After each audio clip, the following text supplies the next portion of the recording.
Bonjour à tous, bienvenue pour cette nouvelle conférence en ligne proposée par VK. Aujourd'hui, nous traiterons de la rédaction du rapport d'évaluation externe des ESSMS. Pour ce faire, nous accueillons Pierre Savignac, qui est maître de conférence associé à l'UPMF, Université de Grenoble 2, membre du conseil scientifique de l'ANESM et auteur de Conduire l'évaluation externe dans les ESSMS chez Duno et co-auteur de Gérer un EHPAD chez VK. Au cours de cette conférence, vous pourrez poser vos questions via la fenêtre questions dans l'interface GoToWebinar à votre droite. Notre intervenant y répondra dans la mesure du possible au cours de sa présentation et à l'issue de celle-ci, puisqu'il y aura une séance de questions-réponses. Donc restez bien connectés suite à la présentation. Si d'aventure d'autres questions vous venez à l'esprit une fois la conférence terminée, vous pourrez les poser sur le forum de VK à l'adresse www.vk.fr/forum/. Je répète, www.vk.fr/forum/. Sachez qu'au cours de la conférence, vous serez invité à participer puisque celle-ci sera ponctuée de sondages. Et enfin, cette conférence donnera lieu à un enregistrement qui sera mis en ligne et dont le lien vous sera envoyé. Voilà, Monsieur Savigna, c'est à vous, je vous laisse la parole. Oui, eh bien, écoutez, merci. Bonjour à toutes et à tous. Donc, je vais vous donner un certain nombre d'éléments qui sont des repères sur les questions qui se posent autour de la confection, de la rédaction du rapport d'évaluation externe. Tout d'abord, rappelons les quatre objectifs de l'évaluation externe. Le premier, c'est porter une appréciation globale, c'est-à-dire qu'il ne s'agit pas de réaliser quelque chose de totalement Pierre, si exhaustif. je peux vous Nous ne sommes interrompre, pas sur... euh, est-ce que vous pouvez oui, mettre votre allô. présentation en plein écran, s'il vous plaît? Oui, alors, plein écran. En mode diaporama, tout simplement, Diaporama. à partir du début. Est-ce que c'est bon là? Euh, Allô. Oui, attendez 2 secondes. Oui, c'est bon, je vous remercie. Je vous en prie. Ouais, donc il ne s'agit pas de quelque chose d'exhaustif, appréciation globale au regard des missions, une appréciation globale sur la qualité du travail réalisé et sur la façon dont on peut appréhender les effets sur la situation des usagers. Le deuxième objectif, j'y reviendrai, c'est d'examiner les suites données à l'évaluation interne.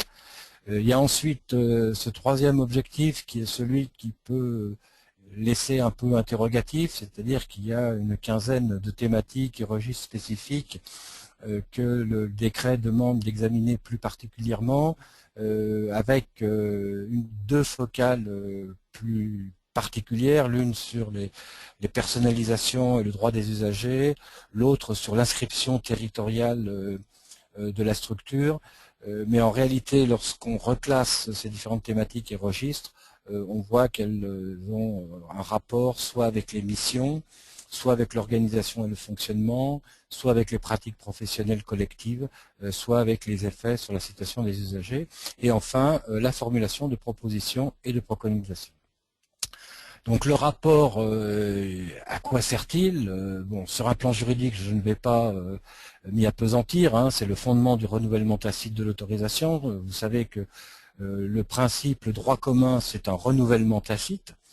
Et le droit d'exception, c'est le non-renouvellement tacite, c'est-à-dire de demander à l'établissement ou au service de refaire une demande d'autorisation, mais que cette décision ne peut se faire que sur le fondement du rapport d'évaluation externe.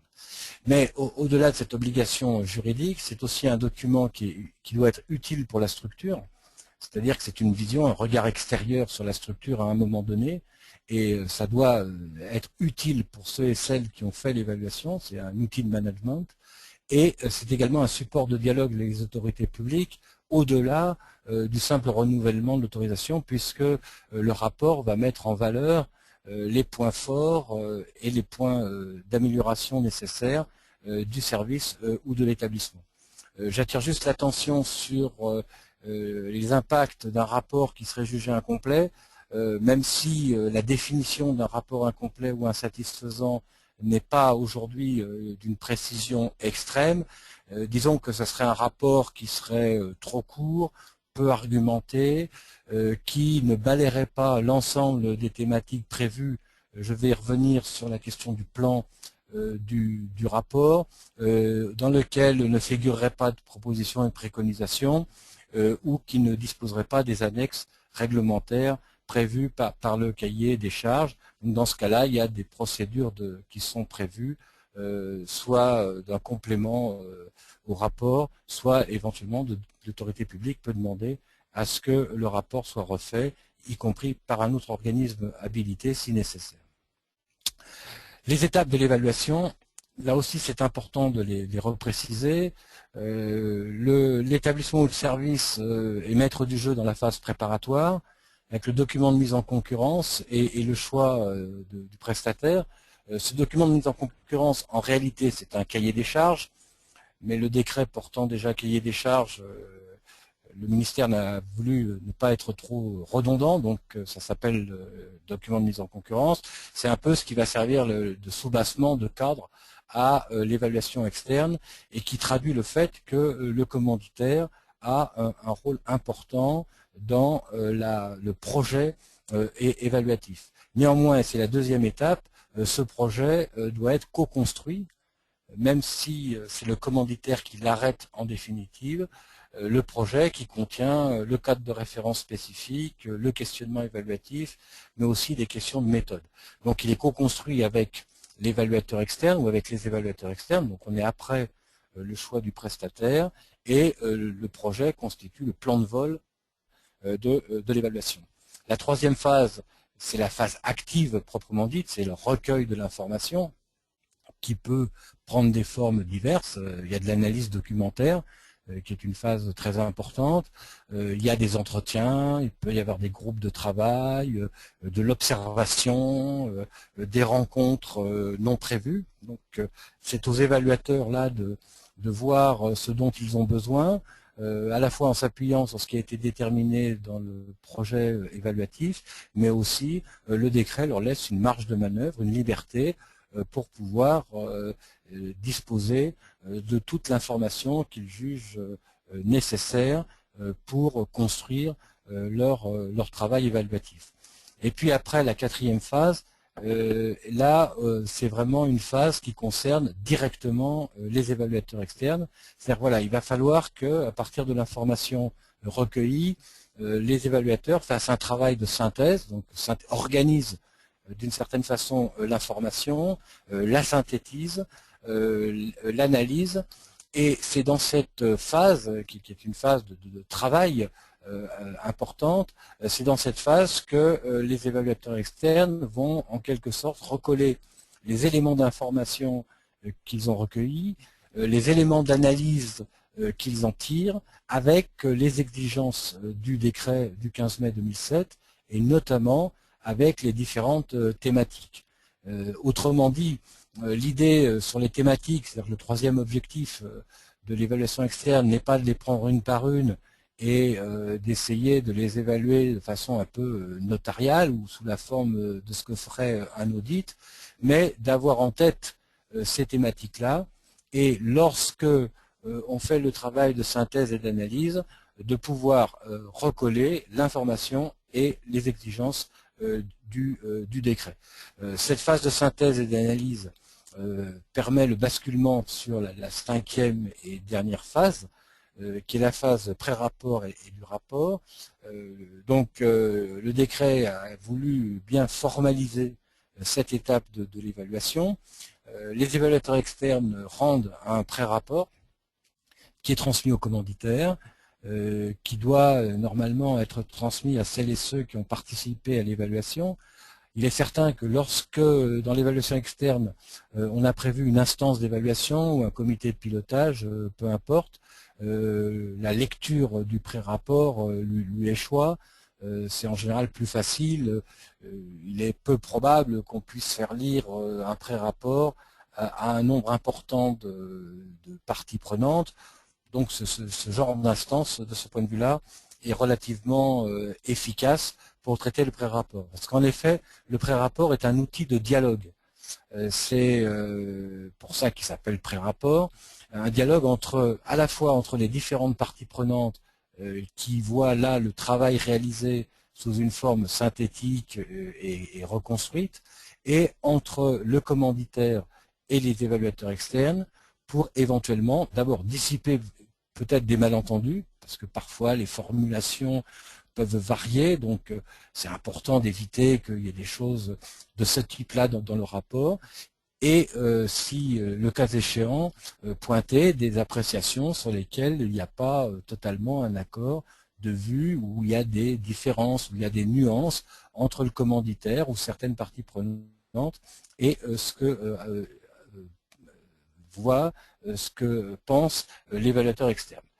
Une fois que ce travail, cette procédure contradictoire est réalisée, à ce moment-là, on passe à la phase du rapport proprement dit. Et là, le rapport, pour le coup, c'est la responsabilité pleine et entière, la responsabilité unique de l'évaluateur externe. C'est-à-dire que de la procédure contradictoire, du dialogue qui s'est développé, l'évaluateur externe prend ce avec quoi il estime qu'il n'y a pas de problème particulier, mais rien ne l'oblige à prendre l'ensemble des données. Il peut éventuellement, d'ailleurs, dans son rapport, souligner que sur telle ou telle question, l'avis du commanditaire ou de telle ou telle partie prenante diverge, mais en défendant son propre point de vue. Le rapport est rendu au commanditaire qui a la charge de le transmettre aux autorités qui délivrent, ou l'autorité, s'il y a une seule autorité, les autorités en cas d'autorisation conjointe qui sont, de par la loi, les destinataires de ce rapport. Donc, sondage. Oui, alors, comme je vous disais, donc la présentation va être ponctuée de sondages. Donc, premier sondage, alors, que je vais lancer dans une petite seconde. Hop, voilà. Où en êtes-vous dans votre démarche d'évaluation externe? Alors, soit dans la phase préparatoire du choix du prestataire, soit dans la co-construction du projet, soit dans le recueil de l'information, ou dans la phase de synthèse et d'analyse, ou dans le pré-rapport et rapport. Alors, je vous laisse quelques minutes pour voter, quelques secondes, dépend à quelle vitesse vous répondez. Pour l'instant, c'est la phase préparatoire qui est le dessus. Mais je vais pas faire de prédiction sur les résultats finaux. Voilà. Selon vous, Pierre, en général, les structures en sont où aujourd'hui? En fait, au 31 décembre, il y avait en gros 30% des structures qui avaient fini ou engagé leur évaluation externe. Donc ça laisse de la marge. Donc aujourd'hui, je pense qu'on est plutôt sur une majorité de structures qui sont sur une phase préparatoire, qui peut être plus ou moins avancée dans la négociation avec les parties prenantes, avec les évaluateurs externes, pardon, dans le choix du prestataire. D'accord. Voilà, je vois que les votes ne bougent plus. Alors, vous êtes encore 30% à pas avoir voté. Je vous laisse encore quelques secondes. Et puis si je vois que ça bouge pas, je fermerai le sondage. Bon, apparemment, tous ceux qui souhaitaient voter ont voté. Donc, je vais partager les résultats. Ouais, donc, on est à 56% des votants qui sont dans la phase préparatoire. 18% dans la co-construction du projet. 12% dans le recueil de l'information, 3% dans la phase de synthèse et d'analyse et 12% dans le pré-rapport et le rapport.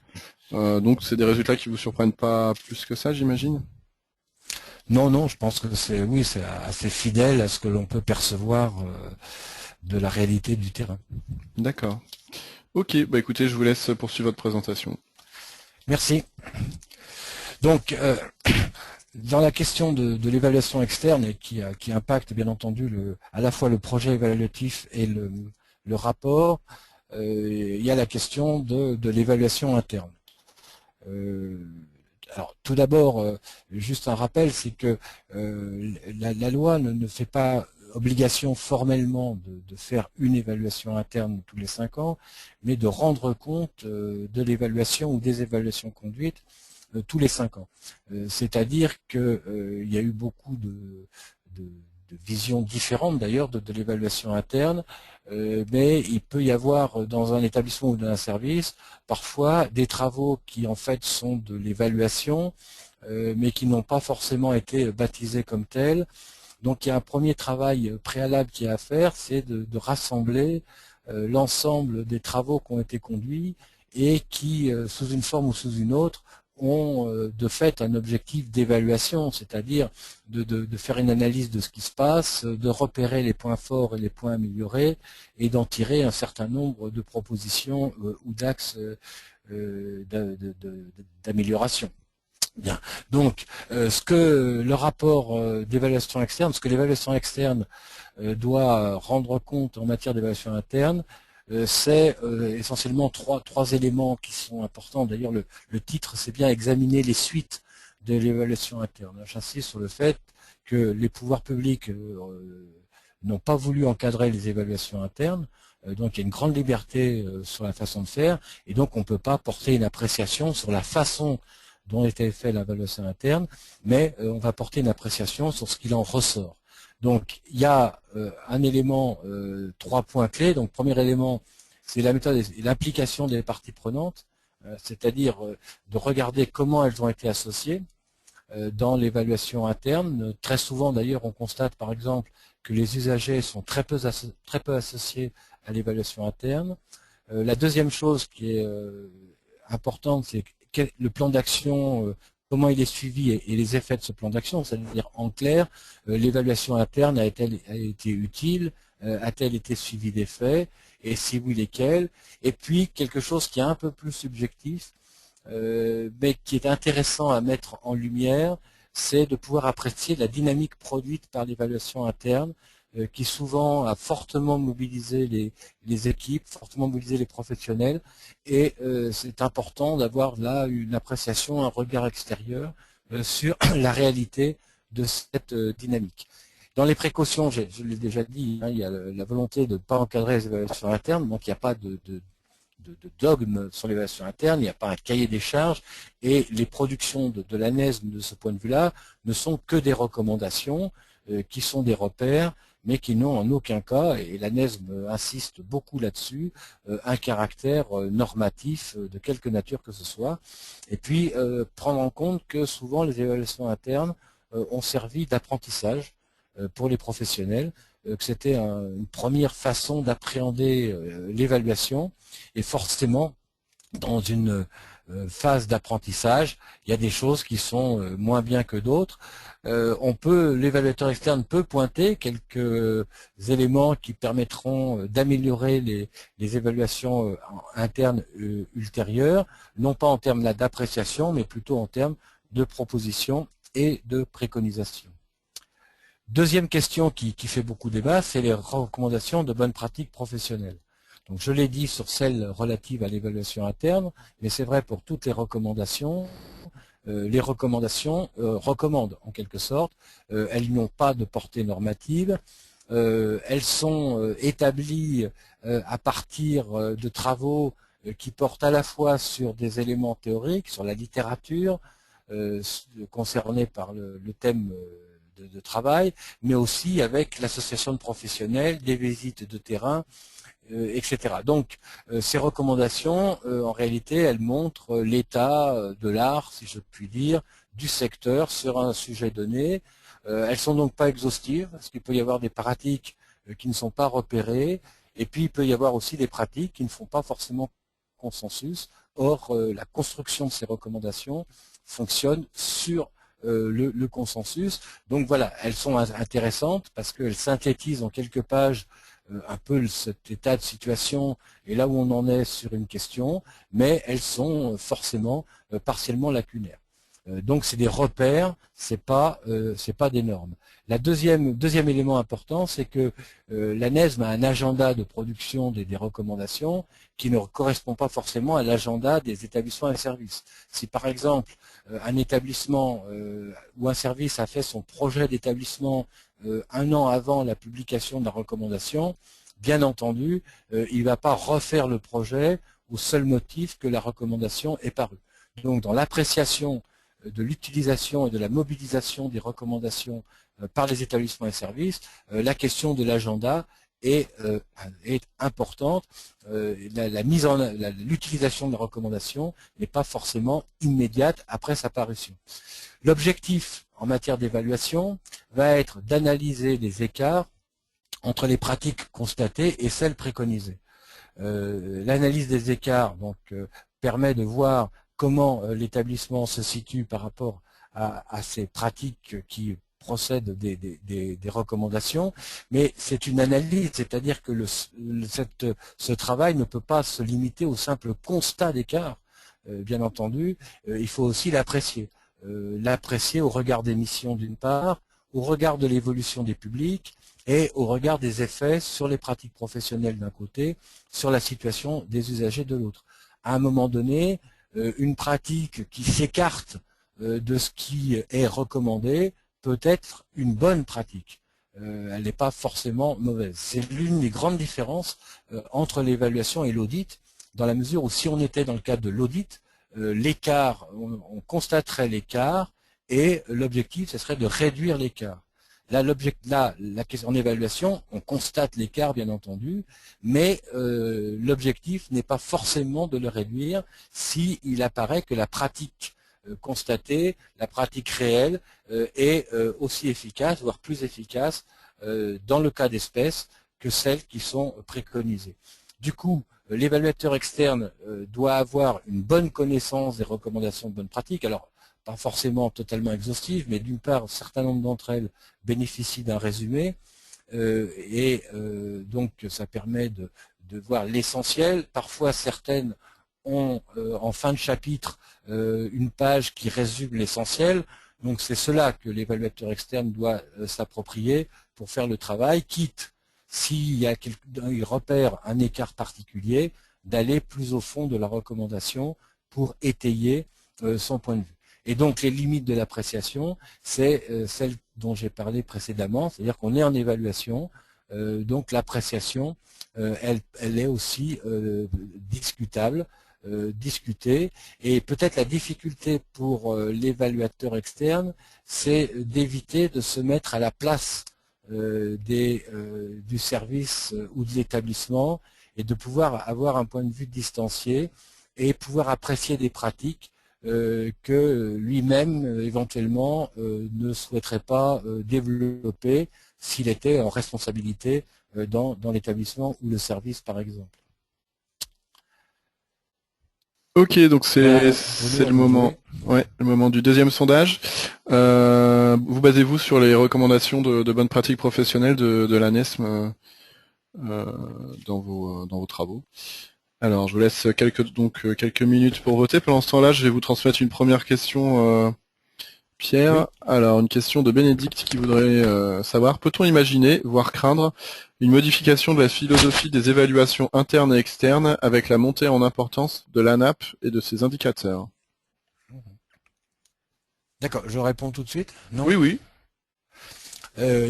Non, je pense qu'il n'y a pas de souci de ce point de vue-là.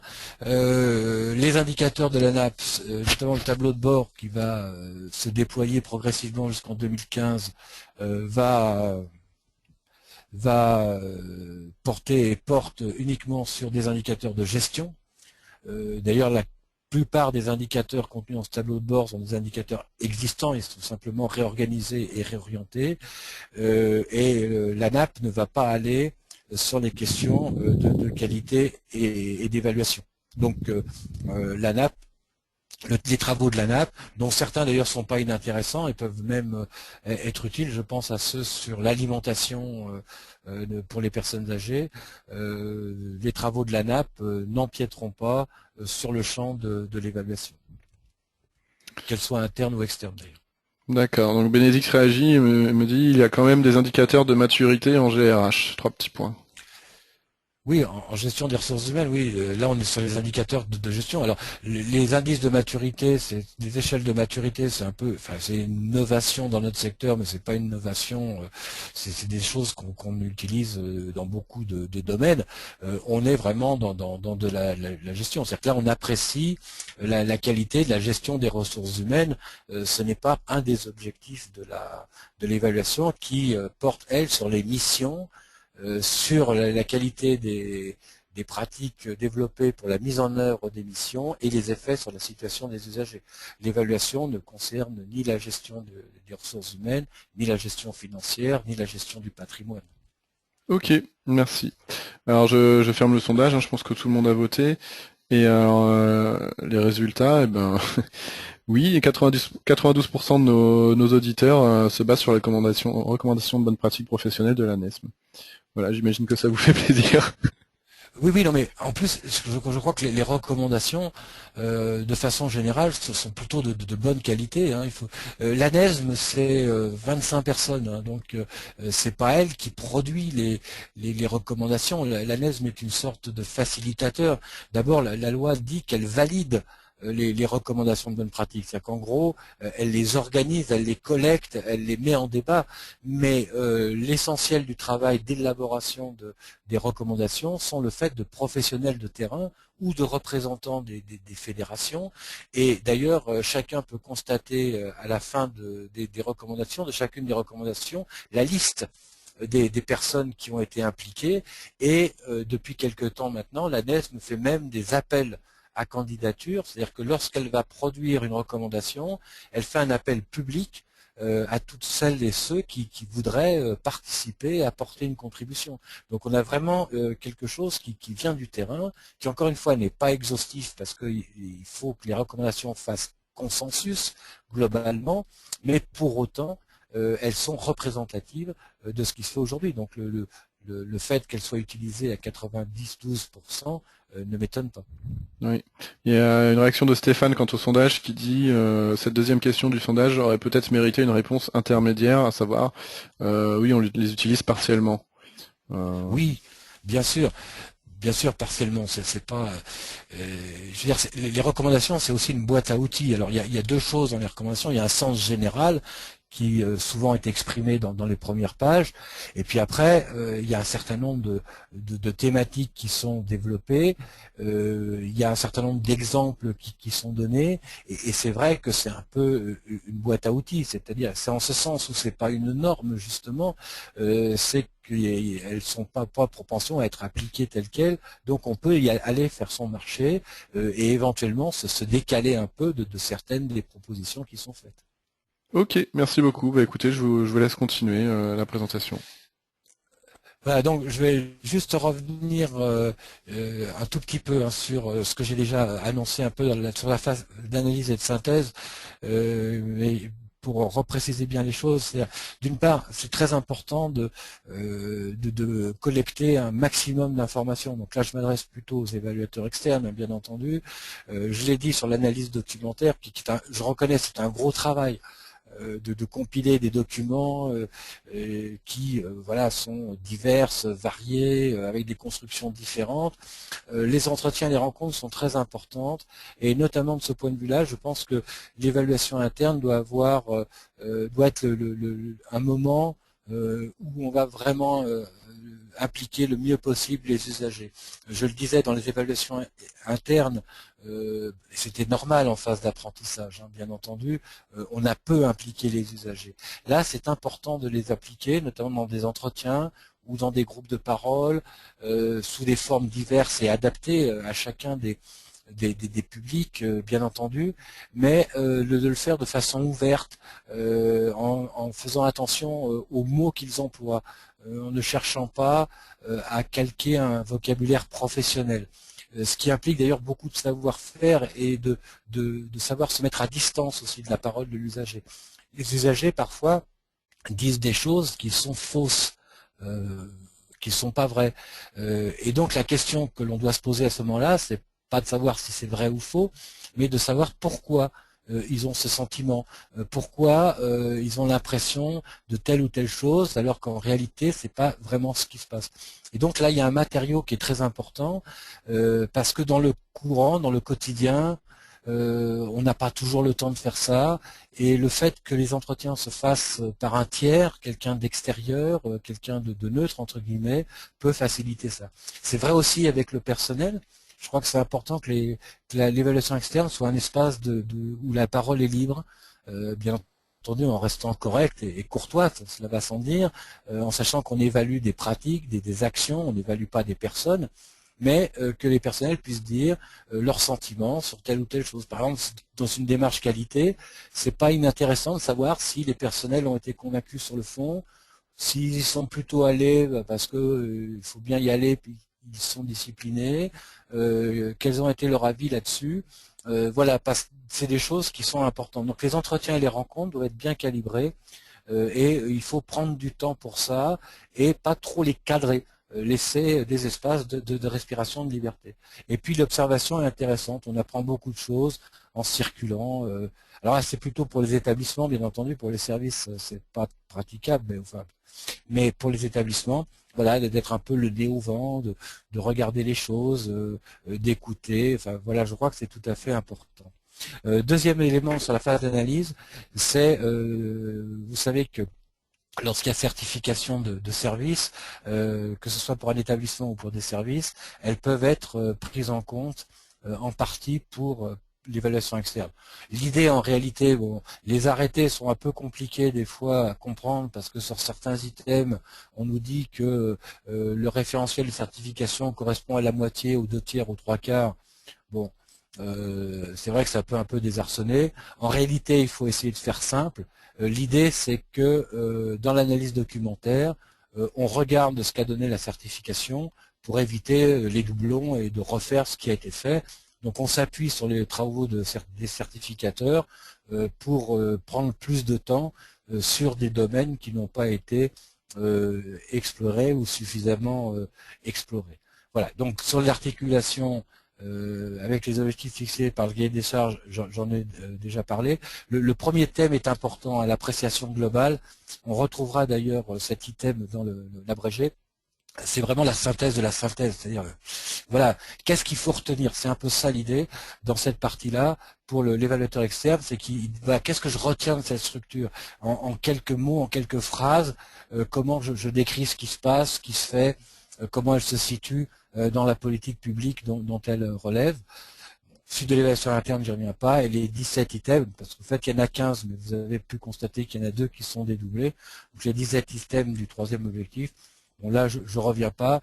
Dans mon bouquin qui a été cité en introduction, dont la deuxième édition est parue en février dernier, j'ai fait des tableaux de correspondance entre les items, la synthèse, l'abrégé, etc., pour montrer comment on peut les prendre en compte dans la phase d'analyse qui est importante, en sachant que il faut bien distinguer ce qui relève de l'effectivité, c'est-à-dire que en évaluation, il faut quand même regarder si les choses se passent. Est-ce qu'on a un projet d'établissement? Parce que s'il n'y en a pas, ça pose un problème.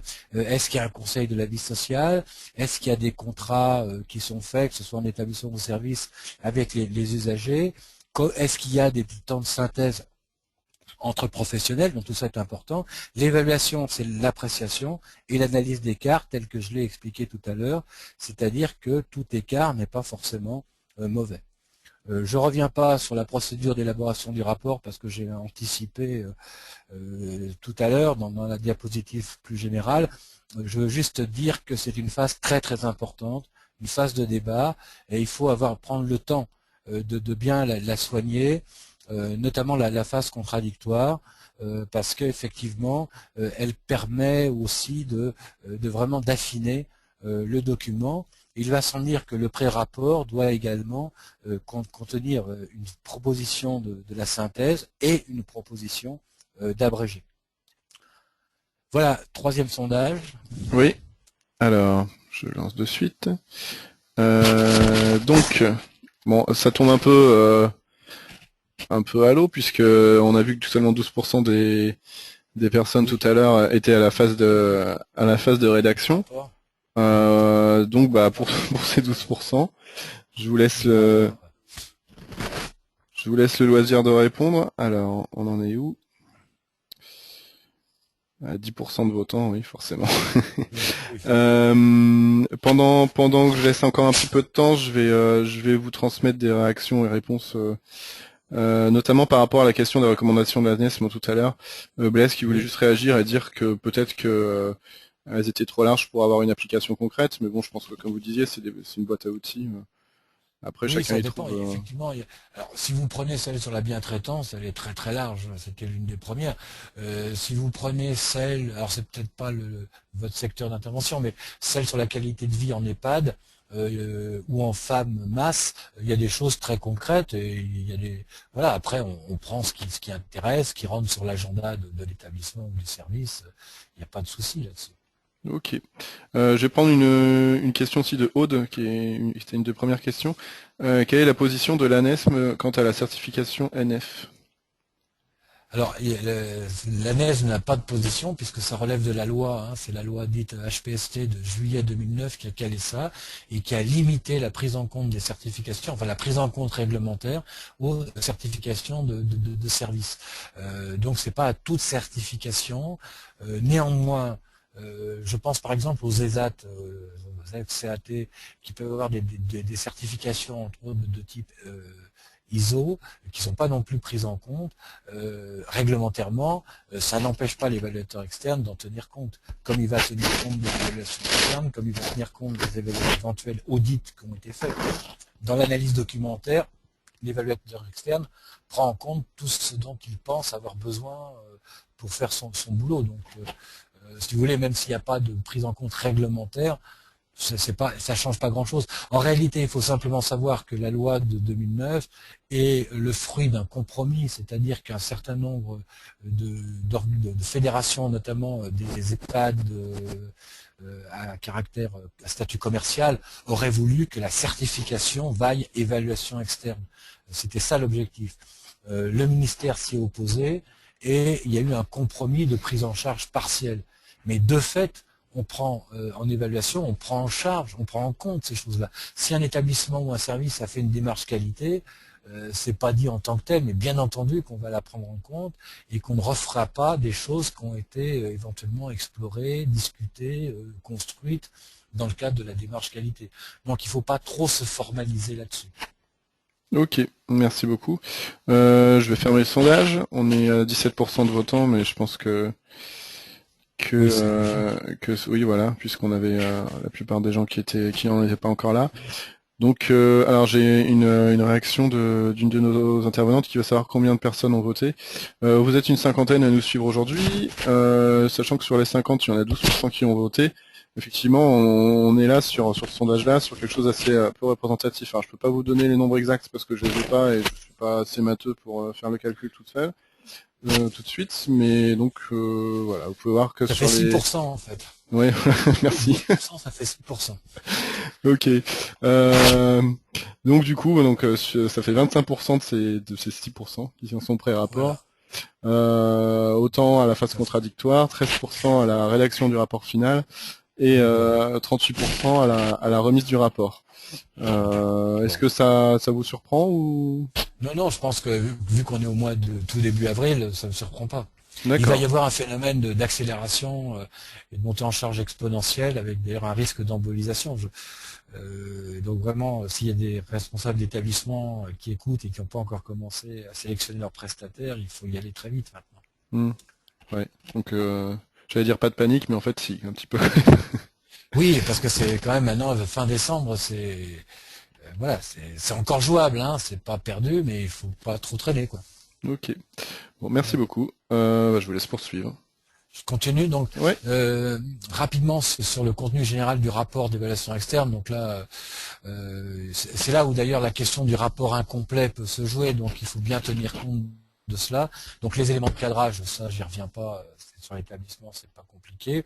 C'est important de décrire la procédure d'évaluation externe, c'est repartir un peu le projet d'évaluation, comment on a travaillé, les informations recueillies, un troisième point, l'analyse que l'on en tire. Après, il y a le modèle de synthèse donc, qui est sur le site de l'ANESM, qui est un peu une espèce de... Le modèle de synthèse, il faut le comprendre comme dans un livre ou dans un gros rapport, c'est une forme d'encadré, si vous voulez, qu'on met là pour effectivement un peu résumer les choses. Un certain nombre d'observations que l'évaluateur externe peut formuler sur l'adaptation des modes d'accueil et d'accompagnement, c'est une partie un peu libre. C'est pour inciter effectivement l'idée de ça renvoie à l'idée de l'appréciation globale en fait. Hein, c'est quelque chose d'un peu ramassé. Et puis des annexes, donc avec le modèle d'abrégé et le contrat avec les évaluateurs externes et les curriculum vitae et la composition pardon, de l'équipe d'évaluation. Juste un mot quand même parce que c'est important, c'est que lorsque le commanditaire reçoit le rapport d'évaluation externe, il peut y associer ses propres observations soit s'il y a eu des points sur lesquels lui et l'évaluateur externe ne sont pas mis totalement d'accord, donc c'est important qu'il fasse valoir son point de vue, mais ça peut être aussi de simplement resituer l'évaluation externe dans l'histoire de l'établissement, où on en était, et peut-être le commanditaire peut donner déjà quelques éléments sur ce qu'il compte en retirer en termes de stratégie ou de plan d'action. C'est intéressant que les autorités publiques aient aussi déjà des premiers éléments sur ce que le commanditaire va faire, comment il va utiliser les résultats de cette évaluation externe, en sachant que ce point de vue, il doit aussi le formuler dans l'abrégé. C'est la case numéro 10, et il a un point de vue à donner à la fois sur le déroulement de l'évaluation externe et à la fois sur le fond. Donc les commanditaires doivent bien soigner cette dimension. Et enfin, juste un mot sur le traitement des rapports. Aujourd'hui, il y a un intense travail qui se fait notamment au niveau des ARS et un peu sous leur impulsion. Les conseils généraux s'y mettent, et c'est un débat, il n'est pas fini parce que bien entendu les rapports n'arrivent pour l'instant qu'au compte-gouttes, mais il y a un débat chez les autorités publiques qui est ouvert sur la façon dont les rapports vont être traités. Il sort quand même un certain nombre d'éléments déjà, des premiers travaux qu'on voit à droite à gauche, et notamment dans le cadre de la Société française de l'évaluation, on a fait un premier travail avec des représentants des autorités publiques là-dessus il y a quelque temps.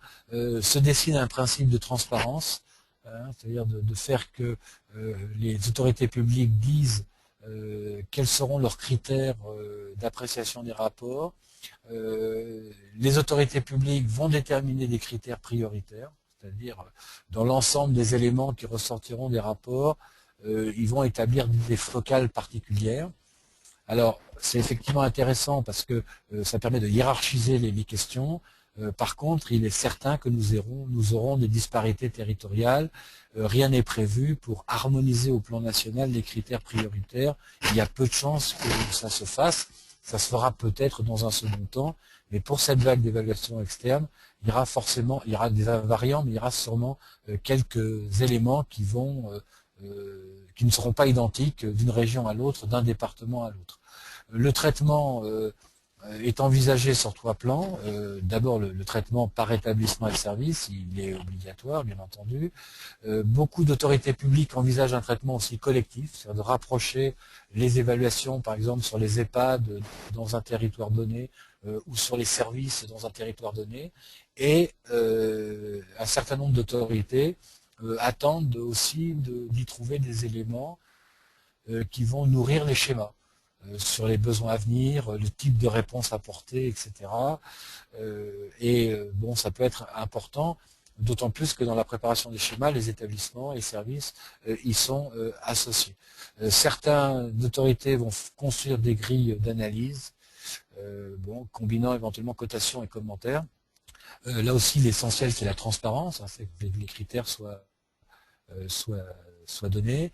Les autorités publiques ont aussi le souci de rapprocher les informations contenues dans les rapports d'évaluation des informations dont ils disposent, soit au travers des rapports d'activité, soit des inspections, soit des rencontres qu'ils ont eues avec les établissements et services, etc.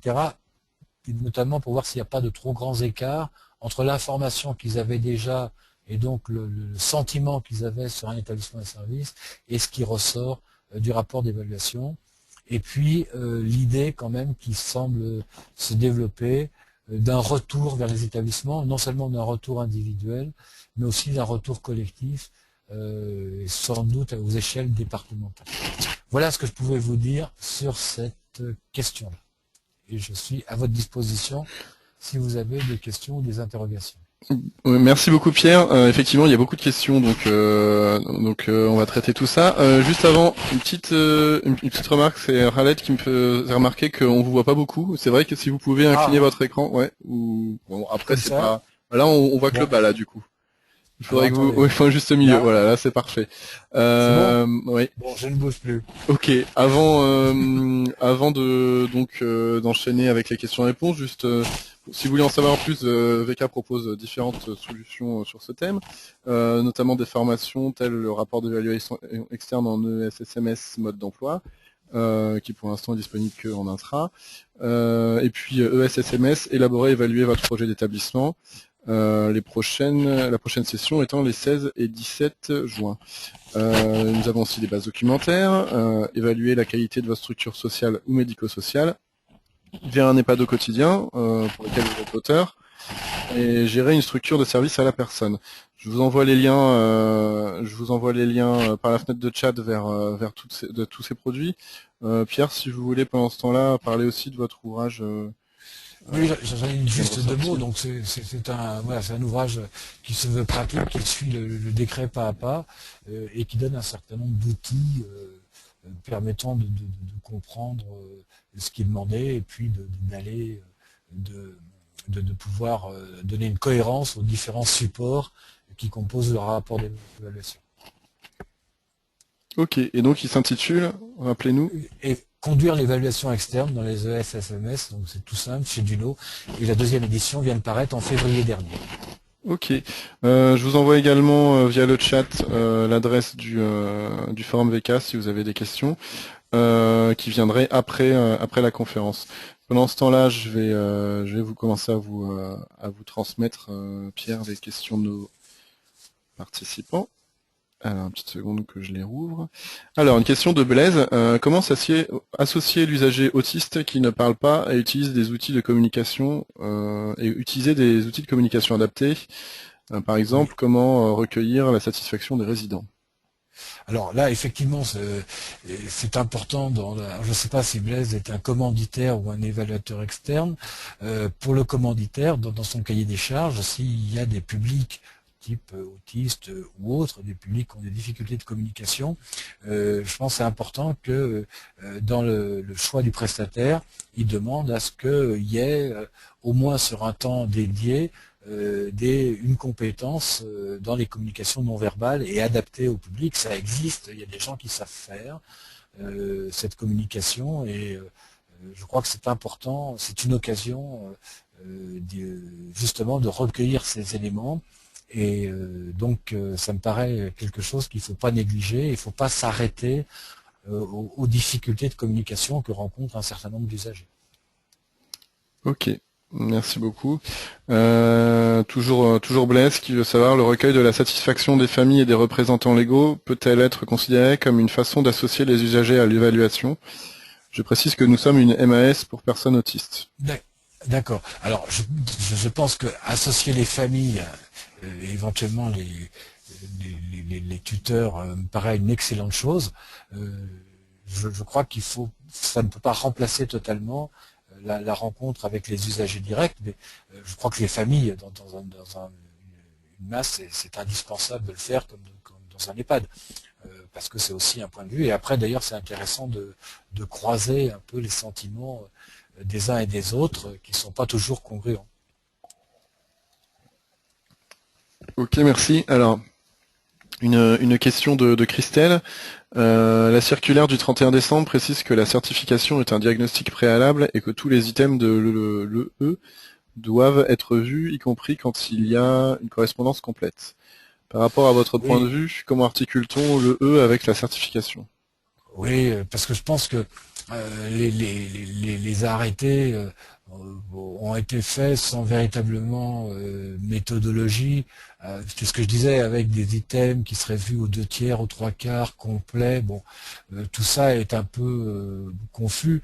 Je pense simplement que l'évaluateur externe doit lire le rapport de certification ou les rapports de certification et c'est sa propre responsabilité de voir l'information dont il pense qu'elle est utile, de voir les thématiques dont il pense qu'il n'y a pas lieu d'y consacrer un temps infini dans le cadre de l'évaluation externe, et celles au contraire sur lesquelles il faut approfondir. Donc il faut prendre le rapport de certification comme on prend le bilan d'une démarche qualité ou d'un audit qui serait fait, et pas trop s'accrocher à la lettre des arrêtés de concordance qui ne sont pas d'une très grande utilité. Ok. Autre question de Christelle, par rapport à la certification, pourquoi les SAD agréés et certifiés sont-ils dispensés de l'évaluation?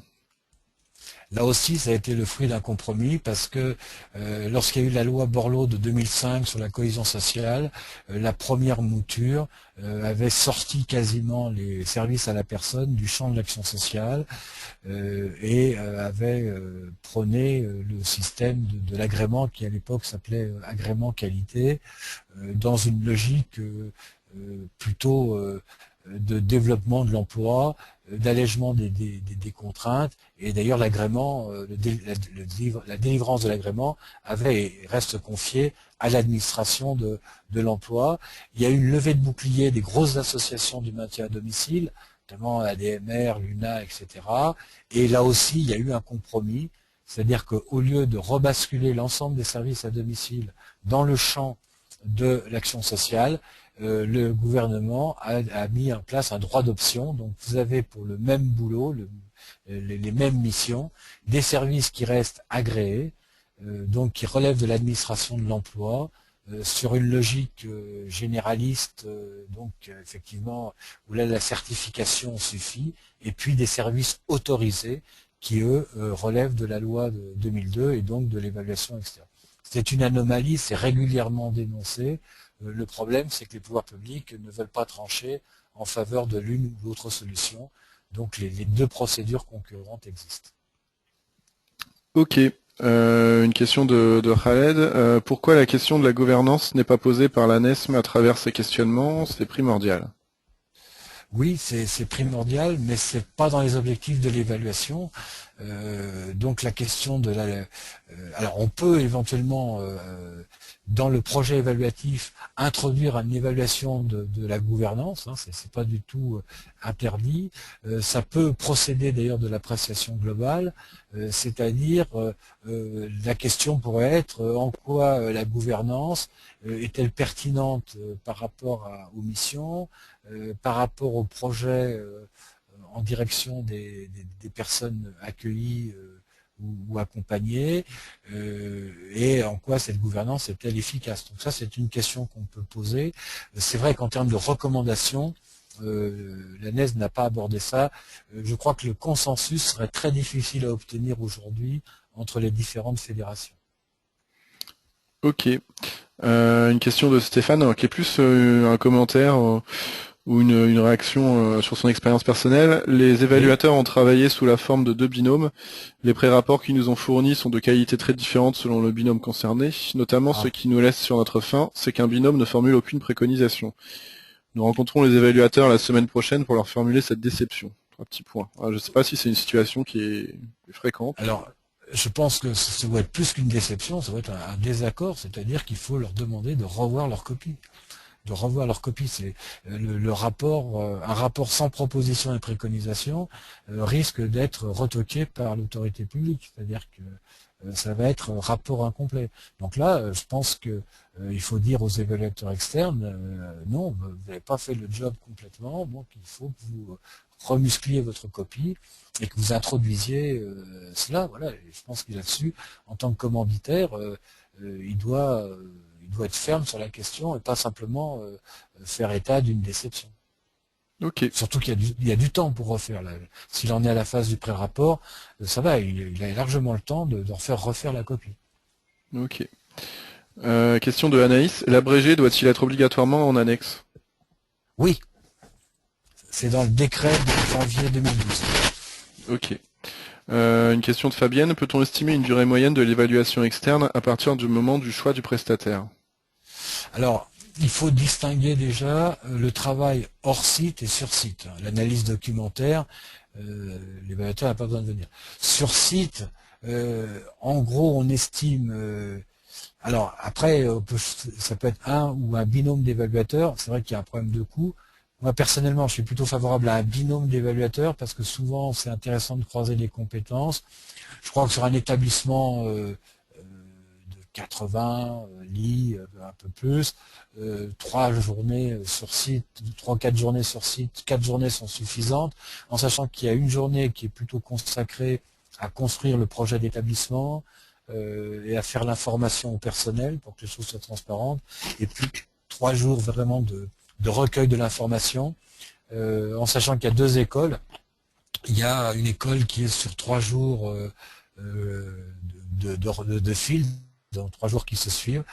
Moi, je préfère la deuxième école, qui est de dire on fait 3 jours, mais en les espaces de quelques semaines, pour pouvoir d'ailleurs demander, faire des points de synthèse à l'issue de chaque journée, et éventuellement réorienter le projet à la marge, hein, bien sûr, et pouvoir avoir des temps de respiration permettant d'approfondir éventuellement certaines choses. Sur 3 jours consécutifs, on a un peu de mal. En plus, je pense que les évaluateurs ont aussi besoin de temps pour digérer l'information recueillie.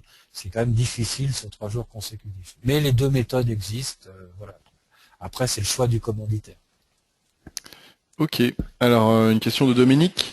Absent au début, le rapport n'est-il pas du ressort de l'organisme qui réalise l'évaluation, le complément devant être très limité? Alors, le rapport final est de la responsabilité des évaluateurs. Ça, c'est clair. Le décret est sans ambiguïté là-dessus. C'est pour ça qu'il y a cette procédure permettant aux commanditaires d'accompagner le rapport de ses propres commentaires. Ok. Une réaction de Muriel par rapport à ce que vous disiez tout à l'heure sur les risques d'embolie si tout le monde s'y met en même temps. Comment les choses vont se passer pour les ESMS qui ne seront pas dans les temps? À mon avis, alors ça va dépendre du nombre, mais a priori, la volonté du ministère, c'est clairement de respecter les délais. Donc, je pense que le ministère prendra une décision sur cette question au vu du taux de retour. Et ça peut être une décision, alors soit c'est une décision de dire un peu, comme pour un rapport incomplet, on donne 6 mois de plus pour rectifier les choses et pour compléter. Bien, donc ça c'est la circulaire d'octobre 2001, ça peut être 2011, pardon, ça peut être cette solution, soit ça peut être une solution plus radicale, c'est-à-dire de dire que voilà, les ESMS qui n'auront pas rendu, eh ben, il faut qu'ils déposent un rapport, il n'y a pas de renouvellement tacite, et il faut qu'ils déposent un rapport une demande d'autorisation en bonne et due forme. Mais je pense que la décision n'est pas prise. Ok, merci beaucoup. Là, il va être midi, il y a encore beaucoup de questions à traiter, donc ce que je vous propose, c'est qu'on prenne encore quelques minutes pour répondre aux questions qui ont déjà été posées. Par contre, je prends plus de nouvelles questions, parce que sinon, on n'en finira jamais. Si vous avez d'autres questions qui viennent à l'esprit, hein, je vous le redis, vous pouvez les poser sur le forum de VK, www.vk.fr/forum/ dont je vous ai envoyé l'adresse via le chat. Question de Stéphane, la synthèse et l'abrégé doivent-ils être complétés dès la présentation des pré-rapports? Oui, c'est important de le demander. Le pré-rapport doit être dans le format complet du rapport et des annexes obligatoires. Ok. Question de Marie. L'évaluateur externe doit-il examiner exactement les mêmes thèmes analysés par l'ESSMS lors de son évaluation interne, ou bien peut-il zoomer sur certains thèmes ou encore aller plus loin dans le périmètre d'évaluation? Oui, c'est le deuxième élément de l'alternative. Là, c'est l'évaluateur externe doit, en fonction de ce qu'il perçoit de l'évaluation interne, considérer qu'un certain nombre d'éléments sont suffisamment investigués et donc mettre la focale sur d'autres éléments ou effectivement aller un peu plus loin dans le questionnement, notamment par exemple mettre un peu de temps sur les rencontres avec les usagers qui, encore une fois, ont rarement été prises en compte en évaluation interne, mais je le répète, ce qui n'est pas une critique, parce que je pense que dans la période d'apprentissage, c'était sans doute compliqué de tout faire. Ok, alors il existe des grilles d'évaluation pour les SSIAD. Connaissez-vous des équivalents pour les services d'aide à domicile? Quel est votre avis sur ces outils? Question de Aude. En fait, ces grilles qui existent sont plutôt des grilles de diagnostic. C'est pas des grilles vraiment d'évaluation. Ça permet effectivement de faire un premier balayage et elles sont utiles lorsqu'on rédige le document de mise en concurrence. C'est-à-dire lorsqu'on veut pointer les questions sur lesquelles on veut que l'évaluation externe mette l'accent. Parce qu'encore une fois, l'évaluation externe n'est pas une évaluation exhaustive. Donc ces grilles sont utiles parce que c'est un premier diagnostic de situation. Alors, toutes les fédérations en ont produit, donc on en trouve de façon assez disponible, donc il suffit de s'adresser aux différentes fédérations pour avoir des outils de ce type-là, en établissement ou en service d'ailleurs. Ok. Alors une question de Blaise, dont la réponse risque d'être un petit peu longue. Pouvez-vous repréciser le calendrier des évaluations internes et externes? On ne s'y retrouve plus. Alors, je vais conserver l'évaluation externe. Si votre établissement a été autorisé et ouvert avant juillet 2009, avant le 21 juillet 2009, vous devez rendre un rapport d'évaluation au 3 janvier 2015. Évaluation externe. Donc pour l'évaluation interne, là maintenant, il faut regarder les travaux que vous avez faits, les compiler, mais vous n'avez pas le temps de faire une éval interne et une éval externe. Donc il faut aller sur l'éval externe et autres. Si vous êtes autorisé après, c'est le cycle normal, c'est-à-dire une évaluation, un rapport d'évaluation interne tous les 5 ans et une évaluation externe tous les 7 ans. Ok. Autre question de Blaise toujours. Qui du chef de l'établissement ou des évaluateurs choisira les professionnels qui seront interrogés? N'y a-t-il pas des risques de biaiser volontairement la réponse? Alors, a priori, ça doit se faire en co-construction. C'est-à-dire que quand on co-construit le projet, de se mettre d'accord sur comment on fait, etc. Ensuite, l'évaluateur externe va rencontrer les personnes qui ont été désignées, mais il a toute latitude pour rencontrer qui il veut, y compris les stagiaires, pendant les temps d'évaluation. Et si jamais l'évaluateur externe était empêché ou s'il avait le sentiment que la co-construction n'était pas véritablement une co-construction, il le mentionnera dans son rapport, et ça, je pense que ça sera pointé par les autorités publiques. Ok. Dans le même ordre d'idée, une question de Bénédicte qui dit certains évaluateurs acceptent de modifier le rapport pour se garder une clientèle, en particulier celle des grandes associations gestionnaires. Oui, il y aura des débordements de ce type-là. C'est pour ça d'ailleurs que les autorités publiques vont porter un soin à comparer l'information qu'ils ont déjà, même fût-elle imparfaite, sur un établissement, un service, et ce qui ressort du rapport d'évaluation. Et ils feront des croisements. Et je pense que certaines autorités publiques, s'ils trouvent qu'un rapport est un tout petit peu trop positif, dithyrambique, et eux ont une image un peu différente, ils risquent de diligenter une inspection. Et là, effectivement, et le commanditaire et l'évaluateur externe risquent gros. L'évaluateur externe d'être éjecté de l'habilitation et le commanditaire de se voir refuser le renouvellement tacite de l'autorisation. Après, c'est vrai que sur les 1200 évaluateurs externes, ils n'ont peut-être pas tous une déontologie et une éthique absolument totalement correcte. Ok. Une question toujours de Blaise et qui est rejointe par une question de Florence. Je vais vous poser les deux d'un coup. La question de Blaise, c'est pourriez-vous nous donner le coût d'une évaluation externe? Et la question de Florence, c'est passé 3 jours, c'est sans doute parfait, mais quid du coup? Peu d'établissements sont prêts à payer. Alors, le coût, en gros, on est autour de, il faut compter environ 1000 euros, autour de 1000 euros pour une journée sur site, et un peu moins, entre 8 ou 800, 900 pour une journée hors site. Donc sur 4 jours sur site, voilà, ça fait 4000 euros, plus 2 ou 3 jours hors site, voilà, on est sur 7000 euros en gros, en sachant que alors, si vos établissements relèvent en partie de l'ARS, les ARS ont donné des crédits non reconductibles. Alors, le problème, c'est que je pense que maintenant, pour 2014, la fenêtre doit être terminée. Enfin, il faut voir région par région, mais je crains que ce le soit. Et éventuellement, des conseils généraux acceptent de les reprendre en déficit, en sachant que les coûts de l'évaluation externe peuvent être amortis sur 3 exercices. Ok. Donc Khaled réagit, 4 jours c'est beaucoup, surtout à deux. Si l'étude documentaire est bien faite, 2 jours suffisent.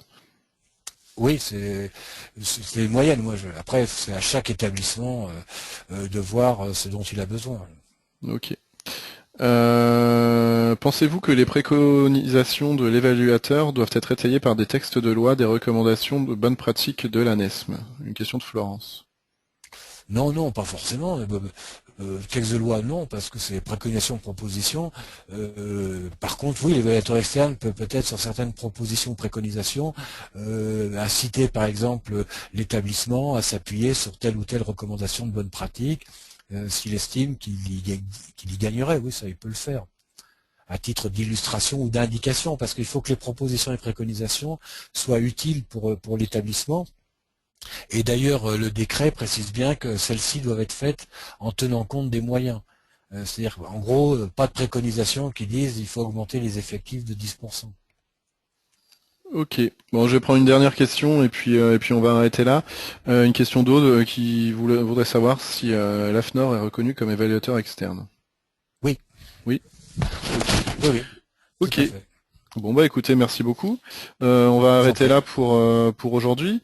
Merci à tous pour votre attention. J'espère que cette webconférence vous a plu. Si vous avez donc, hein, comme je le redis, hein, si vous avez encore des questions, vous pouvez aller sur le forum VK, dont je vous ai donné plusieurs fois l'adresse. N'oubliez pas non plus donc les solutions plus approfondies que propose VK en termes de formation de base documentaire. Voilà, je pense avoir fait le tour. Je vous souhaite à tous un très bon appétit. On vous enverra donc prochainement l'enregistrement vidéo de la conférence, sans doute la semaine prochaine. Merci pour votre attention et une bonne journée à tous. Et bonne journée à vous, Monsieur Saligna. Merci, au revoir à tout le monde. À bientôt.